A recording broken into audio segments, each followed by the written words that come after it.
చూసుకుంటామని చెప్పేసి ఇదే నా ఉద్యోగులకు ఇచ్చేటువంటి గౌరవం. ఈ విధంగా మాట్లాడడాన్ని ఉద్యోగస్తుల తరఫున నేను తీవ్రంగా ఖండిస్తున్నా. ఉద్యోగి తప్పు ఉంటే చర్యలు తీసుకోండి. ఇలా నోటికొచ్చినట్టు తిట్టడం అమానుషం అని చెప్పేసి కూడా నేను ఈ సందర్భంగా తెలియజేస్తున్నా.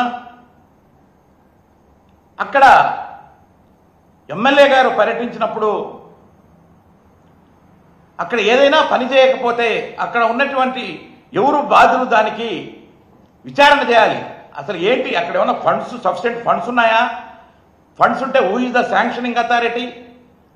ఆ వర్క్స్ ఎవరు చూడాలి, ఎవరు సూపర్వైజ్ చేయాలి అనేది విచారించకుండానే ఒక ప్రభుత్వ ఉద్యోగి మీద మరి పళ్ళు రాలుతాయి, రాస్కేల్,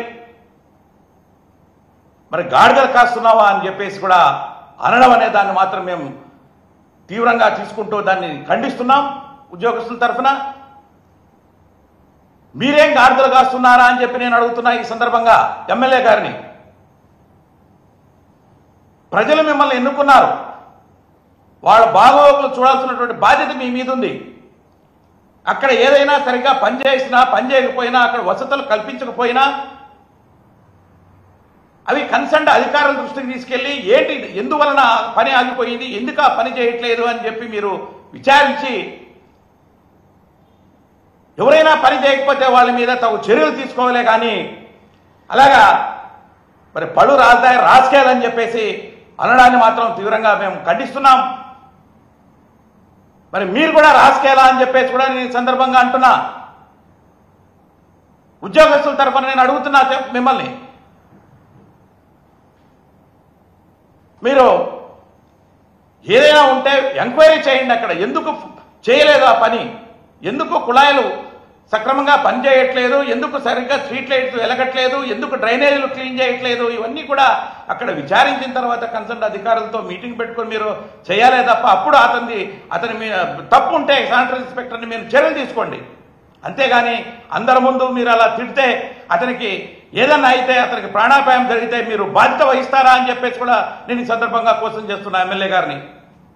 ఇంతకుముందు కూడా మీరు చేశారు. అక్కడ మీ కాన్స్టిట్యున్సీలో ఒక స్కూల్కి పోయి ఆ స్కూల్లో దౌర్జన్యంగా మీరు అక్కడ కూర్చొని అందరినీ బెదిరించారు. ఎక్కడుందండి మీకు ఆ అధికారం?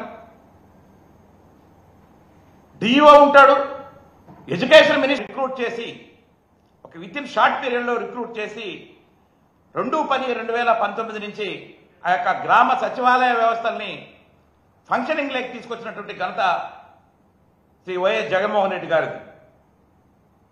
ఆ యొక్క వ్యవస్థ ద్వారా దాదాపు 15,004 వార్డ్ అండ్ విలేజ్ సచివాలయాలను తీసుకుని వచ్చి వాటి ద్వారా ప్రతి గ్రామంలోనూ ప్రతి వార్డులో కూడా ఒక పక్కా కార్యాలయాన్ని నిర్మించి ఒక కార్యాలయాన్ని ఏర్పరిచి అక్కడ కంప్యూటర్ సిస్టమ్ పెట్టి ప్రింటర్ పెట్టి ఒక ఆఫీస్ వాతావరణం, ఒక డెవలప్మెంటల్ ఒక విలేజ్ మరి పూర్వకాలం కాదు, ఏదైతే గాంధీ గారు కళ్ళగన్నారో అలాంటి వ్యవస్థను తీసుకొచ్చినటువంటి ఘనత మన జగన్మోహన్ రెడ్డి గారిది.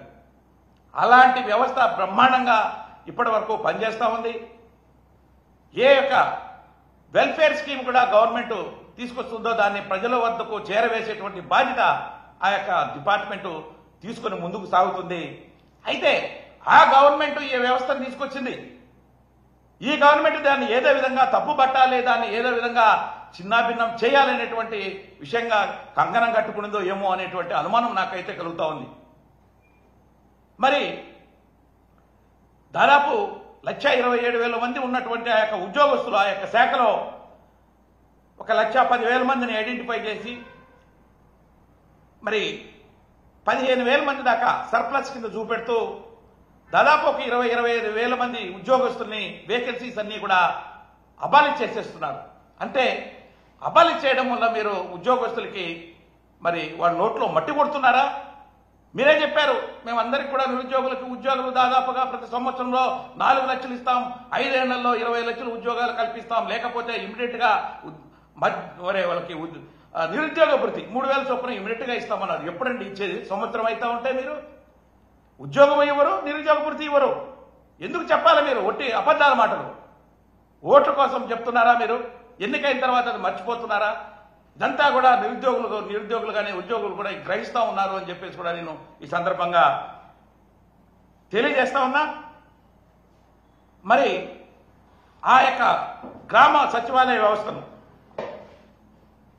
మరి రేషనలైజేషన్ అనే పేరుతో జనవరి 25వ తారీఖున ఒక జియో నంబర్ 1ని తీసుకురావడం జరిగింది. దాంట్లో సచివాలయాలను ఏబీసీ కేటగిరీలుగా విభజించి కేటగిరీని బట్టి సిబ్బందిని కూడా కేటాయించాలనేటువంటి డెసిషన్ తీసుకోవడం కూడా ఆ యొక్క జియో ద్వారా చేశారు. 2,500 జనాభా లోపు ఉంటే ఆ సచివాలయాలను ఏ కేటగిరీలోకి తీసుకొస్తామన్నారు. అదేవిధంగా 2,501 నుంచి 3,500 వరకు జనాభా ఉండేటువంటి సచివాలయాన్ని బి కేటగిరీలోకి తీసుకొస్తామన్నారు. అదేవిధంగా 3,501 నుంచి ఎక్కువ ఎంత ఉంటే అంత జనాభా ఉన్నటువంటి సచివాలయాల్ని సి కేటగిరీ కిందకి తీసుకొస్తామన్నారు అని మరి ఆ యొక్క 1 నంబర్ జీవోలో ఇవ్వడం జరిగింది. అయితే దాంట్లో ఏ కేటగిరీ అనే దాంట్లో ఒక 6 మంది ఉద్యోగస్తులు పెడతాం. అంటే వీళ్ళు ఉద్యోగస్తుల్ని తగ్గించి చిన్నాభిన్నం చేసి ఆ వ్యవస్థలో ఉన్నటువంటి వేకెన్సీస్ అన్ని కూడా అబాలిష్ చేసి రద్దు చేసి నిరుద్యోగులకి నోట్లో మట్టి కొట్టి కొంతమందిని సర్ప్లస్ కింద చూపెట్టి వాళ్ళను ఇతర శాఖలకు బదిలీ చేసి వాళ్ళని కన్ఫ్యూజన్ క్రియేట్ చేయించి వాళ్ళని ఇబ్బంది పెట్టాలి అనేటువంటి ఉద్దేశంతో ఏ కేటగిరీలో 6 మంది అంటే ఒక 2 పోస్టులని జనరల్ ఫంక్షనర్స్ కింద, 4 మందినేమో టెక్నికల్ ఫంక్షనర్స్ కింద ఏ కేటగిరీలో. అదేవిధంగా బి కేటగిరీకి వచ్చేటప్పటికి 7 మందిలో 3 జనరల్ ఫంక్షనరీస్ కింద, 4 టెక్నికల్ ఫంక్షనరీస్ కింద చూపెడుతూ, అదేవిధంగా సి కేటగిరీలో 8 మందిలో 4 జనరల్ 4 టెక్నికల్ దీంట్లో తీసుకొస్తామని చెప్పడం జరిగింది. అదేవిధంగా యాస్పిరేషన్ ఫంక్షనరీస్ లో ఉన్నటువంటి వాళ్ళలో ఒక 1 ఆఫ్ ద పర్సన్ని ఒక దాంట్లో పొజిషన్లో పెడతామని చెప్పడం జరిగింది. అయితే దీనికి సంబంధించి ప్రభుత్వం మరలా మొన్న అంటే గురువారం నాడు జీఓఎంఎస్ నంబర్ 3ని ఇవ్వడం జరిగింది. అందులో గ్రామ సచివాలయాలకు సంబంధించి మరి కేటగిరీస్ని బట్టి జనరల్ ఫంక్షనరీస్కి కేటాయించడం స్టాఫ్ని జనరల్ ఫంక్షనరీస్కి ఒక సిస్టమ్, దాన్ని general functionaries and technical functionaries అనే సిస్టంలో జనరల్ ఫంక్షనరీస్కి సంబంధించి ఏ విధంగా ఉద్యోగస్తులు ఉండాలనే దాని మీద 3వ నంబర్ జీవోని ఇవ్వడం జరిగింది. రిగార్డింగ్ టెక్నికల్ ఫంక్షనరీస్ సంబంధించి సపరేట్ ఆర్డర్స్ త్వరలో ఇస్తామని చెప్పారు. అయితే నేను అదే చెప్తున్నాను, ఈ వ్యవస్థ సిస్టమేటిక్గా పనిచేస్తుంది.